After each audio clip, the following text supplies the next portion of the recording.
Hello, everyone. It's Naomi Wolf with the Geneva Bible reading. And yes, it's been a very busy day. If you follow me, you know that we announced an open letter related to what's going on with the administration and seeking action on protecting children from these horrible injections. Just giving you a little background of today. And I also did an interview with Max Kane, who is a farmer who brings farms and farm food, dairy and meat, at great risk to himself to people who want to eat it. And we talked about the persecutions that farmers face from this world, basically, including in the United States, or in some ways, especially in the United States. Well, certainly farmers in Britain and France are facing persecution. But it was incredible to hear that you are committing a crime by transporting raw milk across state lines or by butchering an animal on your own farm and selling it to your community. Incredible persecution of farmers. And it seems as if these issues I just shared with you are unrelated to the Geneva Bible readings, certainly to this reading tonight, which is again about leprosy. But I think they aren't, because these chapters have really been about purity and impurity and how to regain a state of purity and basically what to do with a fallen world, right? Leprosy can be a metaphor for a world that's imperfect and has diseases that are spiritual as well as physical. And so these chapters are about how do we regain balance with God or with a state of purity? How do we bring a state of purity back into our own lives and minds and homes? And, these other stories, putting a deadly injection into children, that's a state of impurity for sure, I will venture to say. And persecuting people who are trying to look after animals and the planet and bring healthy food to hungry families, that's got to be a state of impurity as well. And so you could say that all the people who are trying to protect children, who are trying to protect animals, protect our food supply, protect God's creation, are seeking to bring our very messed up world into a state of purity, a state of harmony.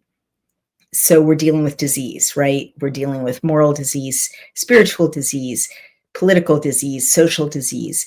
And these chapters, read metaphorically, are about, number one, facing the fact that there's a disease, right? Like all of these chapters that we've just read through, the ones about leprosy, start with someone acknowledging that there's something wrong and bringing it to the priest and seeking help and seeking purification. So maybe that's a huge takeaway that, unites all these themes of a very tiring day for me. You've seen me a bunch today, if you follow me. But, maybe thinking about being ready to give some of our thought energy to the fact that children are being endangered again with a horrible, deadly injection, even though we want to believe it's not our fight. Maybe it's everyone's fight, right? And also that our food supply is being corrupted and animals are being mistreated and the earth is being pillaged, and farmers who just want to take good care of the earth and their animals and feed people healthy food are being really, I don't want to say martyred, but certainly persecuted. I had no idea how brutally farmers are treated for just wanting to, look after their land, their animals, and people who eat their produce, at the hands of big ag and even big pharma, and the federal government, USDA. So let's get into it. It's, I'm not going to lie, I'm not going to sugarcoat. This is another challenging chapter. It's not, a fun narrative chapter. There's not lots of novelistic drama. It's more instruction. about cleanliness. And let's just jump right in. And I guess the other thing I should just like remind you all is that I set myself the task of reading a chapter every single night. And so far this week, I've managed. I haven't skipped a night, even though I was quite exhausted before the camera started rolling for the third time today. So I'm going to keep doing it, but I am finding, like with not eating pork or shellfish, like with keeping the Sabbath to the extent that I can, something that seems really, really hard at first and kind of annoying and difficult and not what I want to do. I want to watch Netflix, right? It does seem to be, I mean, God was, I keep saying, like, I hope not blaspheming, God was pretty smart.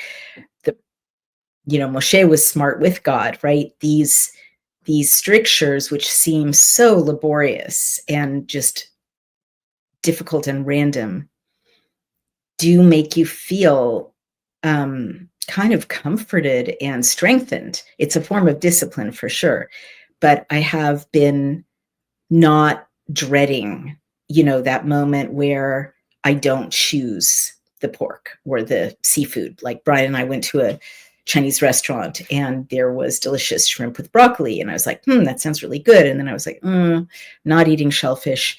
But it was just like a moment of kind of mundane disappointment, but I'm kind of getting addicted to those moments of doing what God has clearly said he wants in the Hebrew Bible, because you really feel good. Like, you don't feel good like, oh, I've deprived myself of a dessert. You feel good like you just feel stronger inside. It's very interesting. Less buffeted by the winds, more peaceful. Just sharing my own experience. And I'm a long way from, following all the commandments. There are 613, according to Orthodox Jews. I'm a long way. But it's a very interesting journey that even with these baby steps I've taken, things that seem difficult and annoying and self-sacrificing turn out to be like a fleeting sense of frustration or friction, but a much more lasting and deeper happiness. I would not have thought it. And we're definitely not taught that in our culture. So just sharing that, and let's just jump right in. So this is chapter 14. And as always, if you've got the big, beautiful, expensive facsimile book, open it up. And if you don't, or you can't afford it, there is a free Geneva Bible 1560.com PDF. Just open that right up on your phone, on your computer, and follow along. And the subheadline is The Cleansing of the Leper and of the house that he is in. And this is, again, the Puritans' Bible, Shakespeare's Bible, Jefferson's Bible, this incredibly beautiful, very good translation from the Hebrew from 1560, done by people who fled for their lives from England to gather in Geneva where it was safe and create a translation that wasn't sanctioned by the Roman Catholic Church, but that they wanted to make available to any, as they said, plowboy. All right. And the Lord spake unto Moses, saying, This is the law of the leper in the day of his cleansing.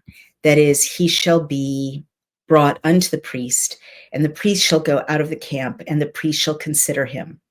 And if the plague of leprosy be healed in the leper, then shall the priest command to take for him that is cleansed 2 sparrows alive and clean, and cedar wood, and a scarlet lace, and hyssop, which is a kind of plant. And the priest shall command to kill one of the birds over pure water in an earthen vessel. After he shall take the live sparrow with the cedar wood and the scarlet lace and the hyssop, and shall dip them and the living sparrow in the blood of the sparrow slain over the pure water. And he shall sprinkle upon him that must be cleansed of his leprosy 7 times, and cleanse him, and shall let go the live sparrow into the broad field, or the open field. Then he that shall be cleansed shall wash his clothes, and shave off all his hair, and wash himself in water, so he shall be clean. After that shall he come into the host, meaning the crowd, the tribe, the community, but shall tarry without his tent, meaning outside of his tent, 7 days. So in the 7th day he shall shave off all his hair, both his head and his beard and his eyebrows, even all his hair shall he shave, and shall wash his clothes, and shall wash his flesh in water, so he shall be clean. Then in the 8th day he shall take 2 he lambs, male lambs without blemish, and an ewe lamb, a female lamb of a year old without blemish, and 3/10 deals of fine flour for a meat offering, mingled with oil, and a pint of oil. And the priest that makes him clean shall bring the man which is to be made clean, and those things before the Lord at the door of the tabernacle of the congregation. Then the priest shall take 1 lamb and offer him for a trespass offering, and the pint of oil, and shake them to and fro before the Lord. And he shall kill the lamb in the place where sin offering and the burnt offering are slain, even in the holy place. For as the sin offering is the priest's, so is the trespass offering, for it is most holy. So the priest shall take of the blood of the trespass offering and put it upon the lap, the earlobe of the right ear of him that shall be cleansed, and upon the thumb of his right hand, and upon the great toe of his right foot. The priest shall also take of the pint of oil and pour it into the palm of his left hand, and the priest shall dip his right finger in the oil that is in his left hand, and sprinkle of the oil with his finger 7 times before the Lord. And of the rest of the oil that is in his hand shall the priest put upon the lap of the earlobe of the right ear of him that is to be cleansed, and upon the thumb of his right hand, and upon the great toe of his right foot, where the blood of the trespass offering was put. Hey everyone, it's Naomi Wolf of Daily Clout. Have you ever wondered why your brain can feel foggy even when you're eating clean and exercising? It might not be burnout, it could be parasites. Groundbreaking research from Dr. Alan McDonald reveals a direct link between chronic parasite infections and neurological diseases such as multiple sclerosis. Parasites can cause inflammation, nerve damage, and long-term cognitive decline. More reason to do a full body cleanse at least once a year. The wellness company has a solution for you, ivermectin and mebendazole, the gold standard parasite solution now combined in one cleanse combo, designed to eliminate harmful invaders and support your immune system naturally. Medical grade, not some trendy herbal gimmick. Fill out a quick intake form and you'll get a 3-month supply shipped straight to your door. Maha is officially here, and the wellness company is making hard to get medications digitally accessible so you can live your best life. Head to dailyclout.health and use code dailyclout to save $60 off plus free shipping on all orders. Cleanse your body today. Get rid of parasites today. Thank you. But the remnant of the oil, the remainder that is in the priest's hand, he shall pour upon the head of him that is to be cleansed. So the priest shall make an atonement for him before the Lord. And the priest shall offer the sin offering and make an atonement for him that is to be cleansed of his uncleanness. Then after shall he kill the burnt offering. So the priest shall offer the burnt offering and the meat offering upon the altar, and the priest shall make an atonement for him, so he shall be clean. But if he be poor and not able, meaning if he can't afford it, then he shall bring 1 lamb for a trespass offering to be shaken for his reconciliation, and a 10th deal of fine flour mingled with oil for a meat offering with a pint of oil. Also 2 turtle doves or 2 young pigeons as he is able, meaning as he can afford to, whereof one shall be a sin offering and the other a burnt offering. And he shall bring them the 8th day for his cleansing unto the priest at the door of the tabernacle of the congregation before the Lord. Then the priest shall take the lamb of the trespass offering and the pint of oil, and the priest shall shake them to and fro before the Lord. and he shall kill the lamb of the trespass offering, and the priest shall take of the blood of the trespass offering and put it upon the lap of his right ear that is to be cleansed, and upon the thumb of his right hand, and upon the great toe of his right foot. Also the priest shall pour of the oil into the palm of his own left hand. So the priest shall with his right finger sprinkle of the oil that is in his left hand 7 times before the Lord. Then the priest shall put of the oil that is in his hand upon the lap of the right ear of him that is to be cleansed, and upon the thumb of his right hand, and upon the great toe of his right foot, upon the place of the blood of the trespass offering. But the rest of the oil that is in the priest's hand he shall put upon the head of him that is to be cleansed, to make an atonement for him before the Lord. Also he shall present one of the turtle doves or of the young pigeons as he is able, meaning the person who's unclean, such I say as he is able, the one for a sin offering and the other for a burnt offering with the meat offering. So the priest shall make an atonement for him that is to be cleansed before the Lord. This is the law of him which has the plague of leprosy, who is not able in his cleansing to offer the whole, who can't afford to offer the whole sacrifice. The Lord also spoke unto Moses and to Aaron, saying, when you come unto the land of Canaan, which I give you in possession, if I send the plague of leprosy in an house of the land of your possession, then he that owns the house, shall come and tell the priest, saying, methink there is like a plague of leprosy in the house. Then the priest shall command them to empty the house before the priest go into it to see the plague, that all that is in the house be not made unclean. And then shall the priest go in to see the house. And he shall mark the plague, meaning notice it, register it. And if the plague be in the walls of the house, and that there be deep spots, greenish or reddish, which seem to be lower than the wall, then the priest shall go out of the house to the door of the house, and shall cause to shut up the house 7 days. So the priest shall come again the 7th day, and if he see that the plague be increased in the walls of the house, then the priest shall command them to take away the stones wherein the plague is, and they shall cast them into a foul place without, meaning outside the city. Also he shall cause to scrape the house within round about, and pour the dust that they have pared off without the city in an unclean place, outside the city. And they shall take other stones and put them in the places of those stones, and shall take other mortar to plaster the house with. But if the plague come again and break out in the house after that he has taken away the stones, and after that he has scraped and plastered the house, then the priest shall come and see. And if the plague grow in the house, it is a fretting leprosy in the house. It is therefore unclean. And he shall break down the house with the stones of it, and the timber thereof, and all the mortar of the house, and he shall carry them out of the city unto an unclean place. Moreover, he that goes into the house all the while that it is shut up, he shall be unclean until the even, meaning evening. He also that sleeps in the house shall wash his clothes. He likewise that eats in the house shall wash his clothes.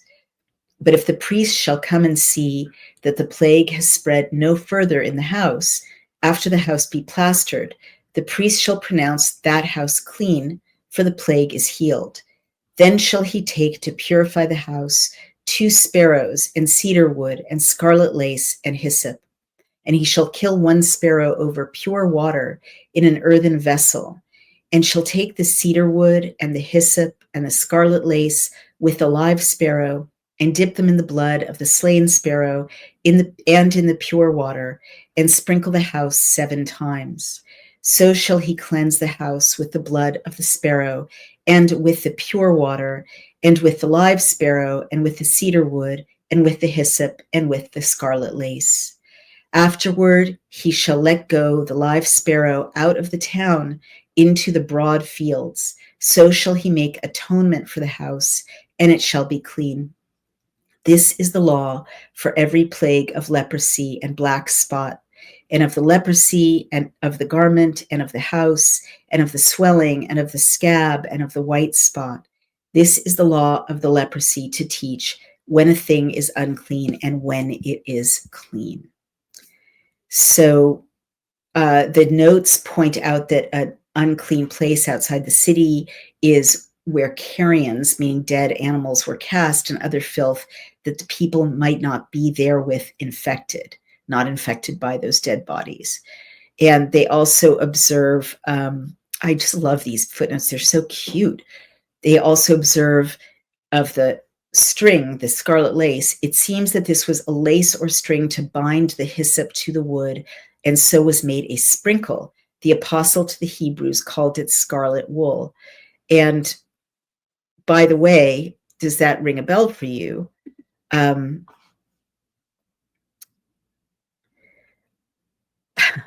Does that ring a bell for you? There are a few things in this passage. Oh my God, this is so beautiful. We have over 1,000 people watching and listening for a chapter that is about, more about cleansing leprosy. So, good for you guys. You're hanging in there, and I appreciate it. And I hope you're getting a lot out of it. So a number of things should have rung a bell as you were listening. One of them is, again, that theme, recurrent theme 7. The house needs to be shut up for 7 days. The person needs to be in, alone for 7 days. And you should also notice or remember that the touching of the right earlobe and the right thumb, and the right big toe, we also saw that in Exodus. And the moment where the priest, and it's about like swearing. It seems to be about like, I don't mean like swearing bad language. I mean like committing, right? I need to find out more about it, but it seems to be a ritualistic way to transition, as I said, this liminal moment, this sick, diseased person into a state of greater purification, committing him to a state of greater, or her, to a state of greater purification. So the other thing I want you to think about is at the end of the various kinds of cleansing and anointing that the priest is doing with a diseased person, he dumps some oil on the diseased person's head. And you should really note that. It's come up, periodically in these 3 books in the Torah, but that is, anointing is a kind of sacred act, a ritualistic act, which is very, very important. Again, making something holy. And who is anointed, right? I've said this before. Christos is literally the translation in the Greek of the word anointing. He's the anointed. And Mashiach is anointed. So it's what you do with a king. It's what you do with a divine being or a sacred being. The Mashiach, the Messiah. You recognize the Messiah because the Messiah is anointed of God. But also it's, it goes all the way up to kings and, divine beings, but it also goes all the way down. And this is a theme, right? Early Judaism, the children of Israel, as above, so below, right? There are things that are very elevated and very holy, but you can bring them down. Again, the kingdom of God, right, is right there in how you eat and how you drink and how you treat your family. And so this poor, diseased person, who could even be a literally economically poor, diseased person, is being anointed the way kings and divine beings are, to restore by the priest, who's this figure of, great respect and recognition and authority, to restore him or her to a state, a state of sacredness. So that's something worth noticing. And also really, really interesting that the house can be diseased, right? They clearly didn't understand, epidemiology in the way that we do today. Maybe people 100 years from now will look back at us and think, how could they have thought these things? but they literally are describing, or God is describing in this chapter via Moshe and Aaron. If you're like me and you're getting to that age at which your body sometimes just hurts all the time, please listen. Don't reach for another painkiller until you learn about this turmeric hack for pain and inflammation. You've probably already heard that turmeric is being used to fight inflammation and joint pain, but not all turmeric is created equal.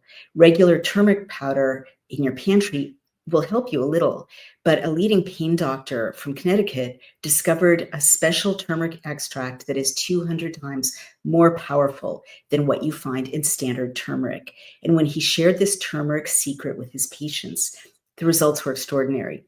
This turmeric extract attacks pain at the source, turning it off like a light switch, so that pain not only often goes away, but stays away.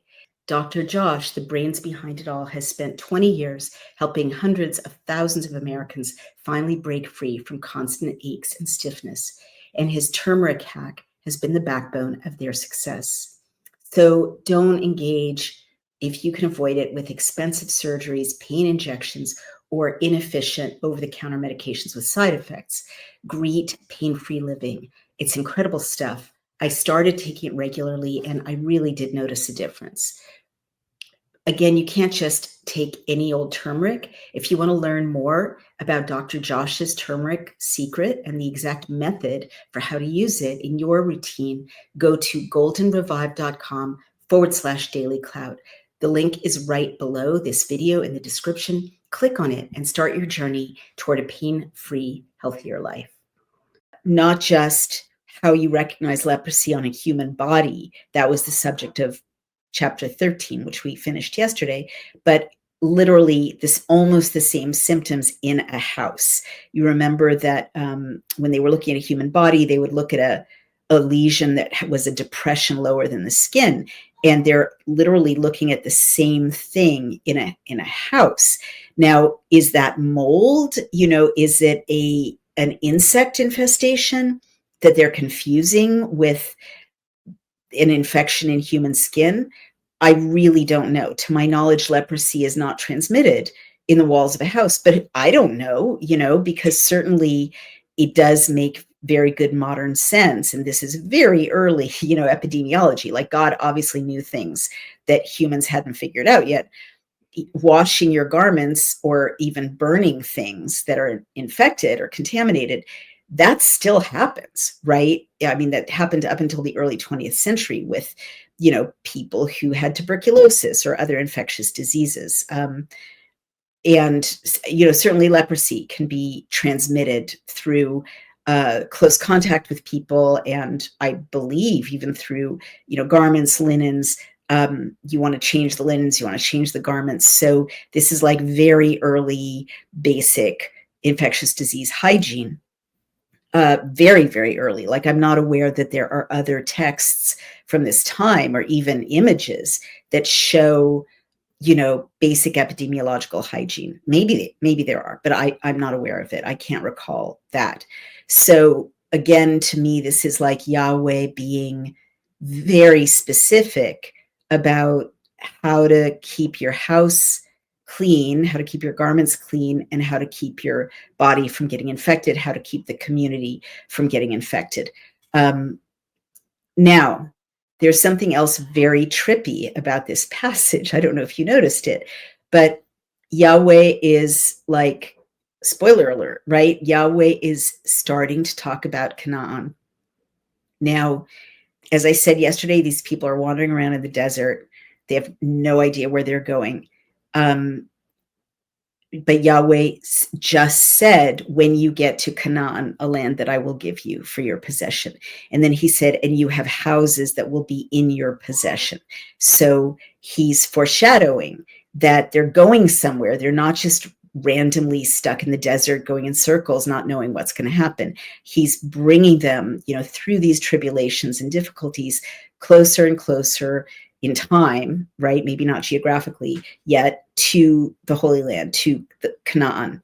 And to my knowledge, God hasn't said a lot about Canaan. I can't even recall in our last two books if he's been specific. I know that he promised Abraham, to give him a land, and his descendants would be like stars.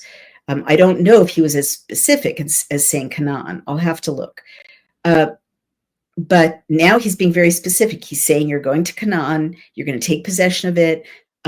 You're going to have houses there. They'll be in your possession. And you can imagine what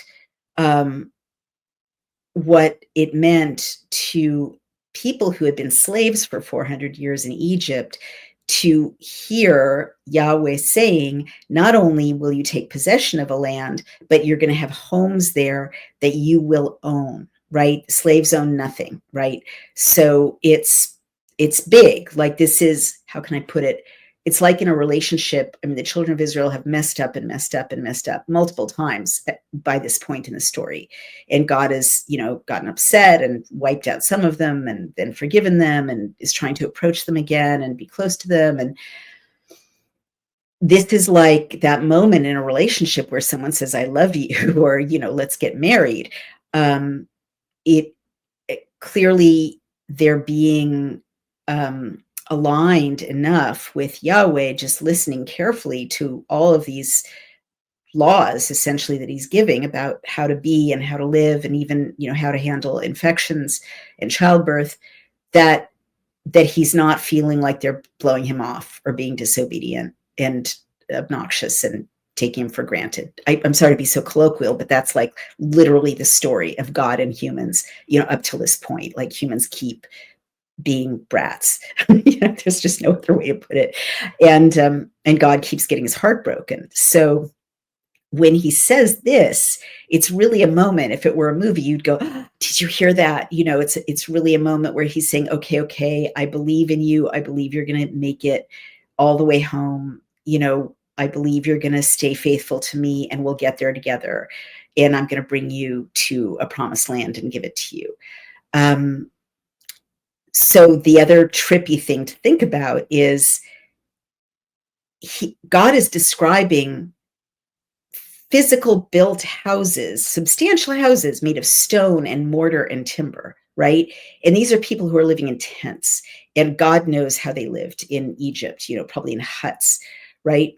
And not only is he describing the future that hasn't happened yet, and that did happen, right? In real history, what God is describing in this chapter, in which they haven't gotten to Canaan yet. They have no reason to believe they can get to Canaan. Canaan's occupied by other people who are very warlike. But he's not just saying, I'm going to give you the land of Canaan. He's saying, he's describing the very substantial, solidly built for generations houses that they're going to live in the future in the land of Canaan. So he's doing a very Godish thing here. Like, he knows, the next bend in the river, and these people don't know it, right? And then it ends up really happening in real history. I mean, to me, that just blows me away. You can go to Israel and see structures or foundations, not from this period, of course, but from, a very early period, the city of David, right? Jerusalem. And you can see that all this did come true. The children of Israel did eventually make it to the land of Canaan. They called it something else when they got there. The tribes renamed it, Judea and Samaria and so on. But they did build substantial houses, and they were made of stone and wood and mortar. It's kind of incredible. It's, unless, of course, this book was written by humans after the fact, narrating an origin story, which is also possible. I don't know to what extent this text is kind of dictated by actual God or composed by humans with, I think, divine inspiration. But whatever the case, or whatever the amalgam, and if you kind of want to get really metaphysical, maybe there's no difference, right?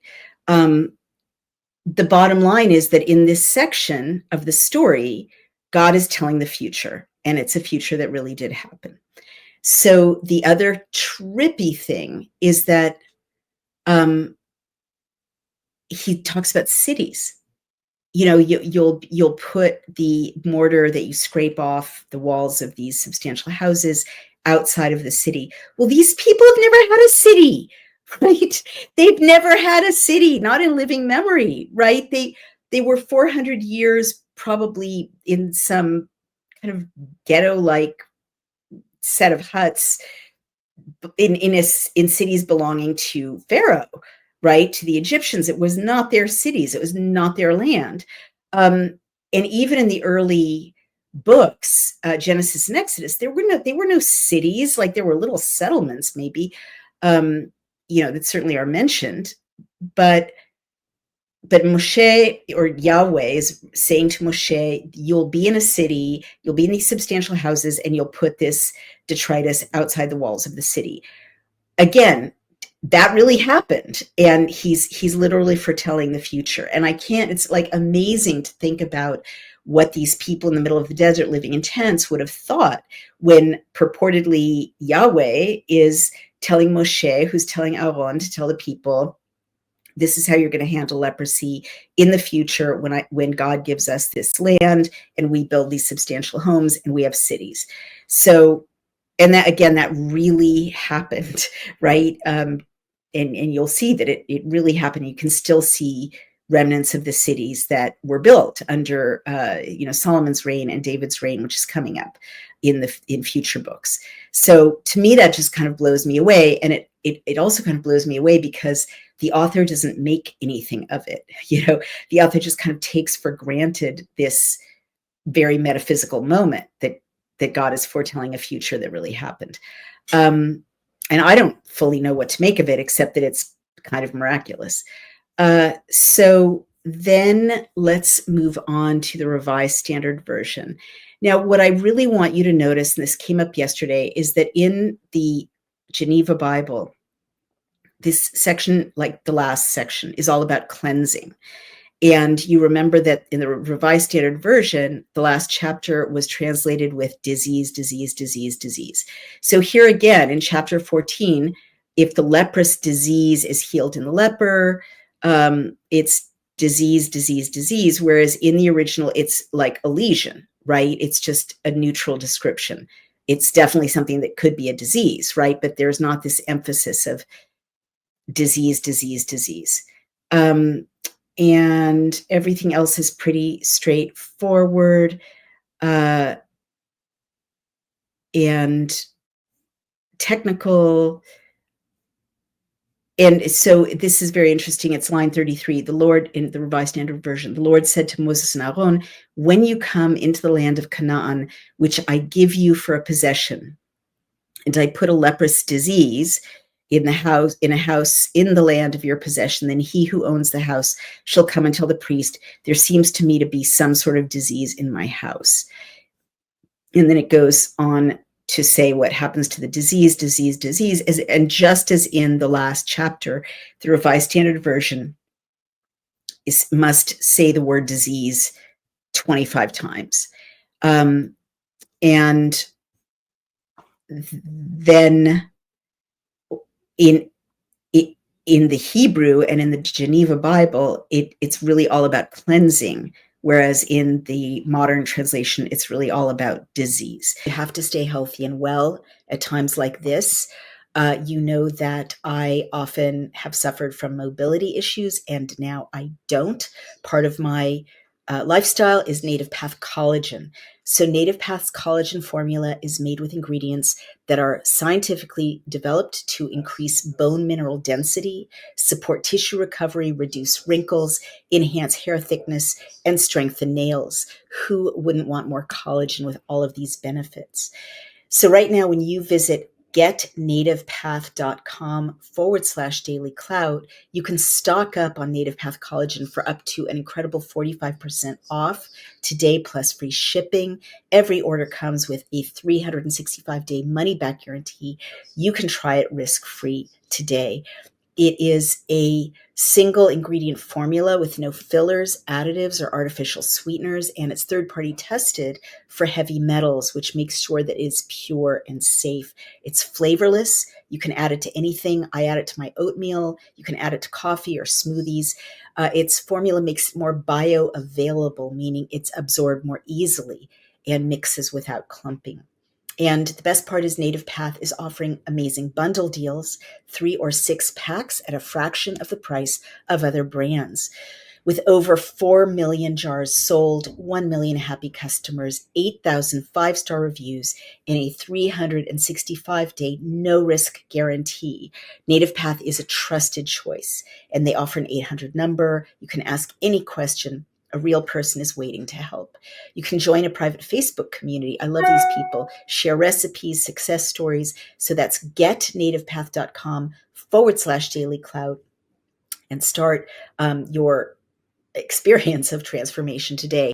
The other thing I want you to notice is that the bird is sacrificed over water. And how is it described? Running water.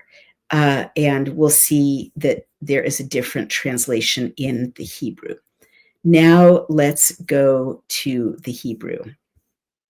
But it's definitely much darker in the Revised Standard Version. Lastly, guys, when you think about the person with the disease or the lesion, right, reacting the way he or she is told to react, it's a high degree of moral responsibility that is expected of that person. In other words, it's a huge hassle to bring evidence of an infectious disease to the priest. And they could dismantle your house. They're certainly going to shut up your house and you in your house for 7 days, and maybe another 7 days. I mean, we've heard all the strictures. So the temptation, and you could, be exiled if you don't get clean, right? So the temptation would be to not tell, to hide it. And if you've got a lesion on your body, to hide it, right? I mean, this is honestly a big moral dilemma, not really a dilemma, but a moral crisis that came up during the AIDS epidemic, which I remember. I was a young woman in the 80s, and, people talked about, should you tell if you're HIV positive? Should you tell your partner? We actually had a horrible dilemma in my little group of college students, college graduates, because we knew a man was HIV positive, and we knew the woman he was sleeping with, and we knew that he hadn't told her. And so there was a big rift in this community of friends, because some of us felt, of course, you have to tell her, you have to save her life. It's intrusive and it's difficult and it's awkward, but you have to tell her. And other people were like, it's none of our business, or that's too uncomfortable. And I remember thinking that was like my first experience as a young woman with a clear moral rift, right? I mean, to me, there wasn't a doubt at all. I came down on the side of, you have to tell her. Luckily, she found out before she got infected, but it was amazing to me that other people could think, let her be at risk. It's none of our business. Point is, it would be tempting in a self-oriented context to hide an infectious disease that could hurt other people. So you also have to consider, I'd like you to consider that when the text says you have to come forward and tell the priest, and let the priest go in your house and look at your stuff and look at the walls, or look over your body, or look at, you've shaved your head, he's looking at your head. That's a very high degree of responsibility for others, and a high trust society, right? And I guess the other thing I just want to share is that these restrictions and rules seem very burdensome, but if you zoom out, society as a whole is much safer. Everyone is safer and more likely to thrive when people are behaving in a way that is responsible to the community and morally guided, as opposed to just selfish. Well, I want to take care of myself. I want to take care of my family. I don't want to tell the priest. It's going to be a hassle. He's going to, possibly tear our house down.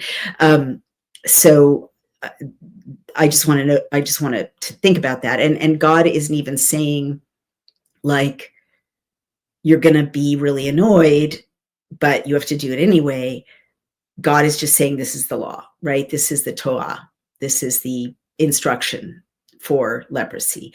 And so obeying God, I don't like that word because that's not quite right, but aligning with God definitely means that God expects a high degree of moral awareness of other people and of the impact of our actions on other people, even at our own expense. Very clear from this direction. So that's that. And then let's go to the Hebrew. Let's see if there's anything special. I'm not going to go through all of it because it's, again, very technical. But there are a few sentences I want to look at. By the way, what's another thing that should have triggered your memory? There's a strip of crimson wool.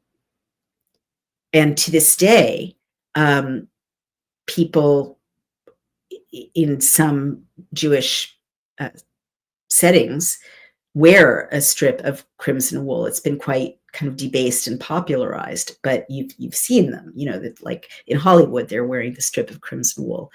I don't know if it's directly related to this, but I think it's interesting.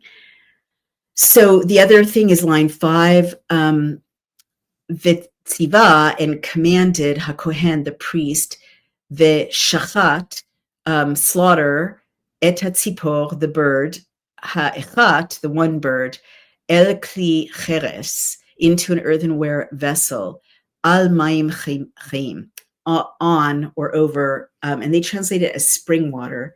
The RSV translated it as running water, but it's actually living water. Al mayim chaim. You remember that word chai? It means life. We say l'chaim, to life. And mayim is water. It's plural. Mayim chayim is living water. And this is a phrase that you who are Christian will recognize because Jesus too spoke about living water. And it's often translated in the New Testament as living water. But it's got like a deep, profound meaning in the New Testament. But here you can see that it's also colloquial for just spring water or running water. And that's important in the desert because it means clean water, right? So let's go on and see if there's anything else. So line 11 says, Vahemed HaKohen HaMitaher, and the Kohen who's performing the purification. Et ha'ish HaMitaher, the person who is being purified, ve'otam lifnei Adonai, and together before the face of God, petach ohel moed, at the opening of the temple of meeting. So I'm just going to look back at the Revised Standard Version. I guess I'm not going to look back. I'm just going to note, you remember the Revised Standard Version is disease, disease, disease. The person is diseased. And here, as in Leviticus 12, when the woman who is impure, actually in the Hebrew is, at one point, the woman is sitting in the blood of her purity, right? Here, again, you have the translation being disease, disease, diseased. But in the Hebrew, it's all about cleansing and purification. The person is purifying. So I really hope you can hear the difference. And again, in line 14, it's the person being cleansed. Al tnuch ozen, the earlobe, ha mitaher, the person being cleansed, the person being purified. And the person being cleansed, the person being cleansed. So for the person being cleansed of his uncleanness, these are repetitions. So I hope you can hear that just as the Revised Standard Version talks about the person being diseased and the disease, throughout the Hebrew, it's not saying that. It doesn't say that. It's the person being cleansed, being purified, mitaher. It's reflexive. The person is purifying himself in the process of purification. And it doesn't actually say disease at all in the Hebrew. Isn't that crazy? It does talk in line 34 about a lesion of tsara'at, which is leprosy, but the word disease isn't in this section at all. It's purification. So let's look at line 34. Ki tavou. They translate it as when you come, but it's also because you will come. El eretz Canaan, toward the land of Canaan, asher ani noten lechem, which I give to you, le'achuzah, to a possession, venatati nega, and I placed a legion, tzara'at, of leprosy, bevet eretz achuzatchem, in a house in the land of your possession. So the stressing of the possession is twice. And the Kohen will come look at the house, look at the lesion. There's lesion in the walls. So interesting that they think of leprosy as being in the walls of the house.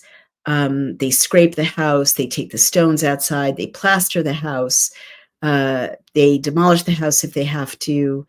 Anyone who lies down shall immerse his garments, and to ritually cleanse the house.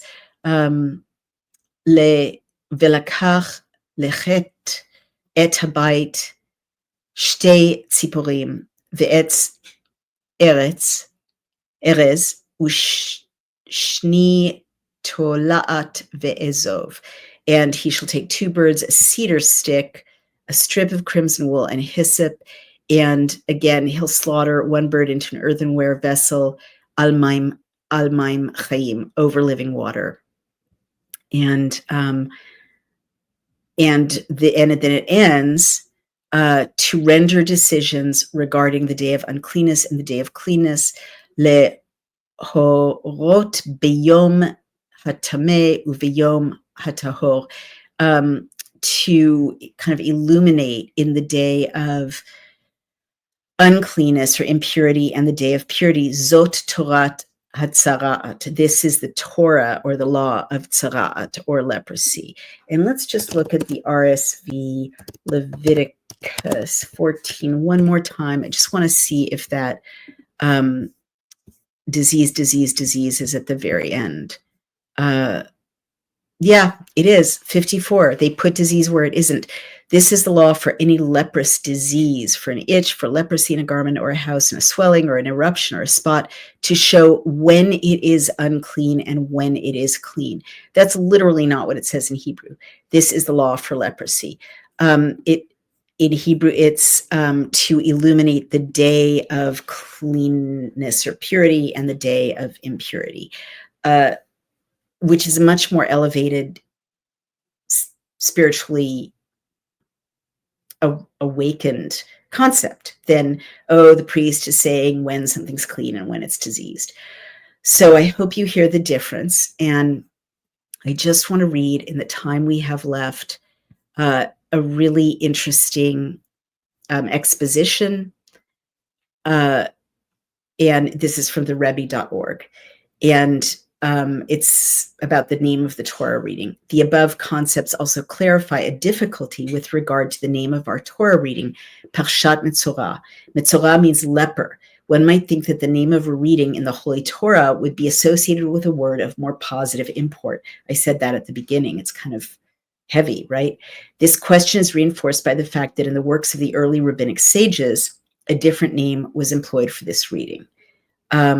The explanation is that in these later generations, cracks have appeared in the wall of exile, and through them, the light of Mashiach, Messiah, shines. In the light of Mashiach, Metzorah is not a negative factor, but as explained above, an expression of transcendent godliness. So they interpret these lesions as something that happens to someone who's filling up with goodness and developing goodness, but they haven't purified their entire being. So it kind of erupts as leprosy. Nevertheless, there are still blotches of evil on the periphery, for the world is still scarred by injustice and strife, and thus the light of redemption cannot yet become manifest. This is reflected in the leprous blemishes which are visited on Mashiach himself. So in this passage, they're actually saying the Messiah suffers from blemishes, from these eruptions. For as the prophet states, and it's true, quote, he has borne our sicknesses and endured our pain with blemishes, smitten of God and afflicted, end quote. Mashiach endures suffering not for his own sake, but for the Jewish people as a whole. Obviously, this is a Jewish text, but Christians will recognize this suffering servant passage because they read it as foretelling the Christian Mashiach, which is Yeshua. So in this passage, they're saying why there's lesions on the body of someone good. There's still a difficulty. Although the above passage explains why Mashiach must endure suffering, it does not show why that suffering is identified with Mashiach. Mashiach's name, who he is, should be positive. This difficulty can also be resolved on the basis of a passage from Likutei Torah cited previously. So that explains that leprous blemishes reflect very high levels, their source being transcendental spiritual light associated with Mashiach. But for this light to be expressed in a positive manner, suitable vessels are required. Mashiach's suffering will bring about a final refinement in the world at large, making it a fit vessel for the revelation of its transcendent potential. Since this revelation lies at the heart of the era of the redemption, the catalyst necessary to bring it about is therefore associated with Mashiach's name. And then it goes on to say that that when people commit to a moral life, they purify the suffering, they purify the even the lesions, right? Torah study develops human vessels that allow light, all light, even the most sublime, to be accepted and internalized in our world. Through Torah study, which is what we're doing, the transcendent influence of tzara'at can be channeled into a positive force. Similarly, with regard to Mashiach, studying the teachings about Mashiach precipitate his revelation, drawing his influence into the world. So they read this as the seeds of our divine service won't wait endlessly in the dark cloud of exile, but that Metzorah, the redemption, will blossom immediately after the last seeds have been sown. So it's very interesting to read that because obviously Christians believe Mashiach has come. And these Jews, the Chabad Rebbes and the Rebbes from centuries ago that this writer cites, don't. They think that Mashiach is in the future.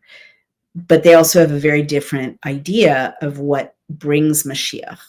I think it's quite a beautiful idea. Their idea is that we bring about the arrival of the Messiah through good works and through filling the world with moral light, and that the more we study Torah and engage in moral lives, in just lives, do justice, engage in acts of mercy and kindness, that draws the light of Mashiach into the world. And again, I will say, I do think Yeshua was saying the exact same thing. And it's an idea that really comes from, the Hebrew Bible and the laws that God is kind of laying out. The kingdom of heaven, it's not some arbitrary thing that we just have to sit around waiting for. He, over and over, the way I read the New Testament, Yeshua said, you bring the kingdom of heaven through your actions into this world. It's not some distant thing that a church mediates or a synagogue, after your death, the kingdom of heaven. And I said this in my reading of the Hebrew Matthew. In Hebrew, it's the kingdom of heaven, karov. And that can mean a lot of different things. It means is near, like an adjective. It also means is nearing, like a verb, right? It's coming closer all the time, like, a meteor. Um, and it can even mean it's here, right? Like it's right next to us. It's here on this planet. It's here in our homes. That it's here in our families. It's right next to us. Karov. It's present. It's intimate. I mean, it's near, not present. But so you can read it any of those ways, but it's definitely not the way it's translated via the Greek and Latin in English translations. The kingdom of heaven is coming, right? It's not that. It's near. It's nearing. It's near us. It's a different meaning, and I think that it is aligned with what we just read. Like, I guess we should wrap up by saying, and it's kind of a stretch, because really this chapter is about leprosy and how you scrape the walls of your house to keep from infecting your neighbors. But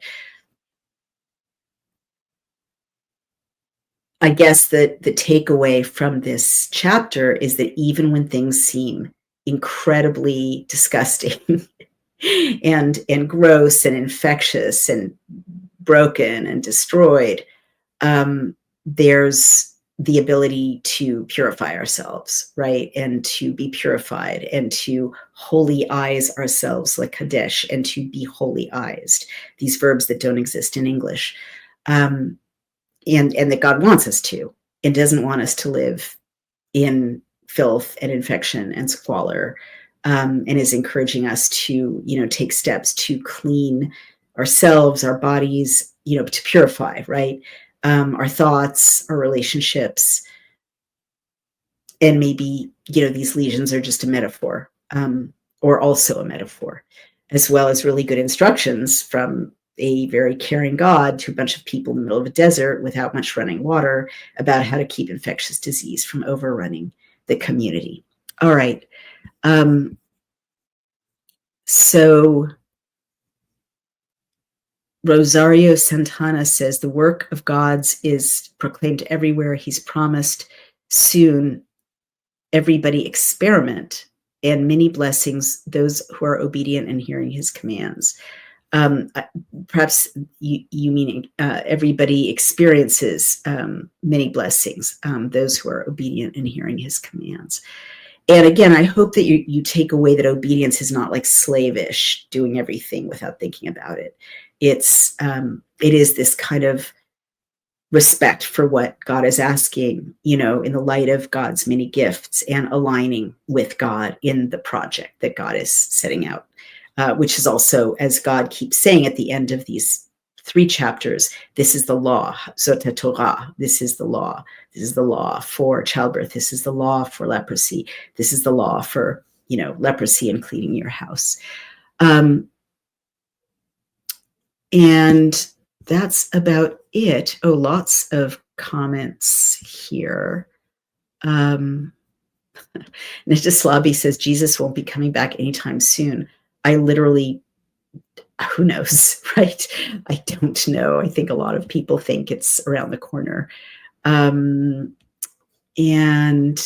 that's it. I hope that's been helpful. We're going to read chapter 15 tomorrow. And I hope we get out of bloodshed and leprosy soon. But I also recognize, just like, not eating pork and shellfish on my personal journey, not telling you what to do. I may want the movie to be, less heavy and more entertaining, but it's not my movie, And if this sacred text included these chapters, it's for a good reason. And whether we take them literally or figuratively, there's deep lessons there about our responsibility to others, and the ever-present opportunity to purify. Like, we always get to come back. I should say, as we hang up or go, in Hebrew, among the Orthodox, they talk about returning to faith or embracing a more observant lifestyle as choser b'tshuva, to return, to return in returning. Actually, it's kind of a duplicate term, two different ways of saying to return. And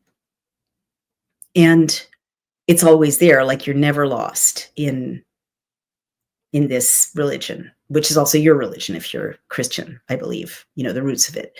You're never lost. You're never given up. You're never abandoned. You can always choser and, mitkadesh or mitkadeshet, to make holy yourself.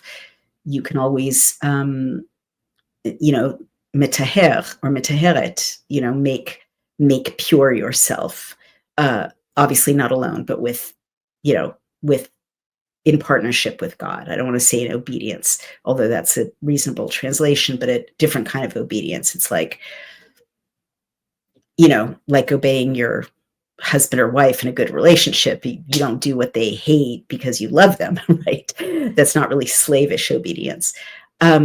So there we are. I hope that's helpful, and I'll see you tomorrow. And remember, if you care about these readings, we need your help.